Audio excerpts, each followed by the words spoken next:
This is the fourth video in our series of dealing with problems at the top or bottom with the step measurement. And this would be the riser, whether or not the riser is too high or too low.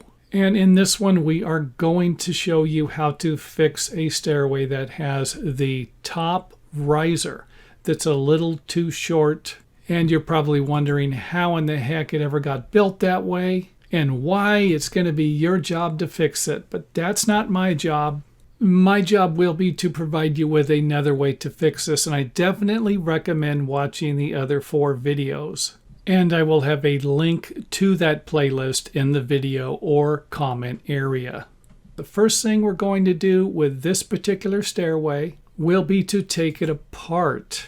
And when we take it apart, I will leave it up to you if you want to use new materials. While you're taking it apart, you could end up breaking some of the components. Or like I said earlier, watch a few of the videos and see if another one of those repair methods makes more sense for your project. So the next step here will be to find the overall total rise. And that will be the finished floor, the top of the finished floor on the bottom and the top of the finished floor on the top. And in our case here, we're going to be dealing with 3 foot 4.5 inches. And since we have 6 risers, we're simply going to divide the number 6 into this number, which would be 40.5 inches.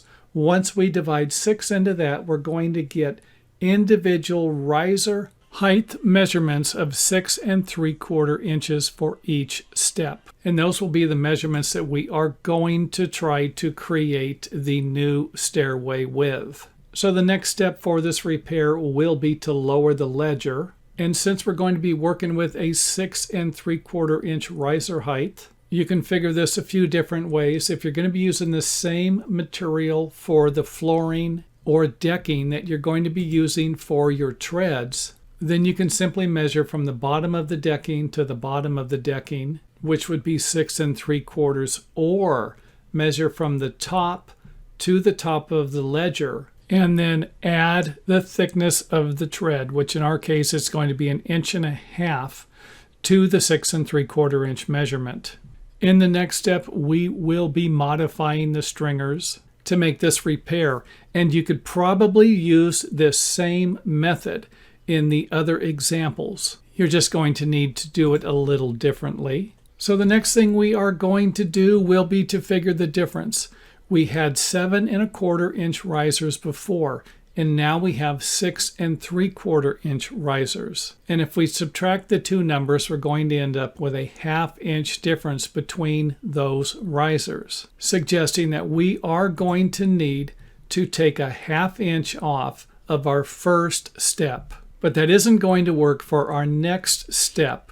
We're going to need to add another 1/2 inch to that measurement and take 1 inch off of the second step. And you can always check to make sure that these measurements are working out by measuring the distance between your new lines. So we're going to be adding a 1/2 inch to each measurement that we are going to be deducting from the stair stringer as we work our way up the stringer. And we're going to be able to double check those measurements if for some reason you mess them up or think that you might have messed them up. So again, 1/2 inch, 1 inch, 1.5 inches, 2 inches, and 2.5 inches off of the top. And you can see here where all of the measurements are working out to the desired riser height we're looking for.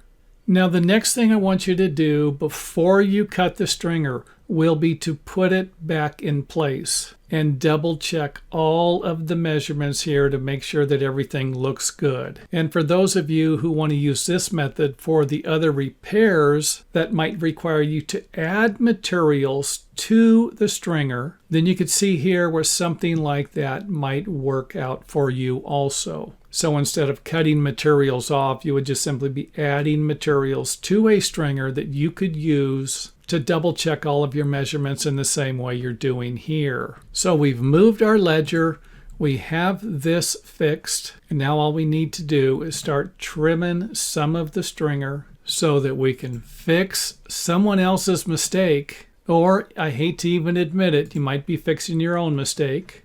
And don't feel bad because I've had to do something like this myself. So after we have cut the stringer, I went ahead and left the lines that represent the old top of the stair stringer height, just to give you an idea of what we did. And of course, something else that might help you figure out what we're doing. Now, I also need to point out that this type of repair method on longer stairs might not work, because as you can see, the width here, the structural strength of the stringer is going to be getting smaller. And if we added a couple of more steps to the stairway, we could end up with a weak stringer. So keep in mind that this particular repair might not work for your project. And if it doesn't, don't worry about it, because now you have another way to fix something like this if you're dealing with a shorter stairway. And after you've double checked your stringer, you can use this here as a pattern to mark the rest of the stringers, or even new stringers if you are going to use those.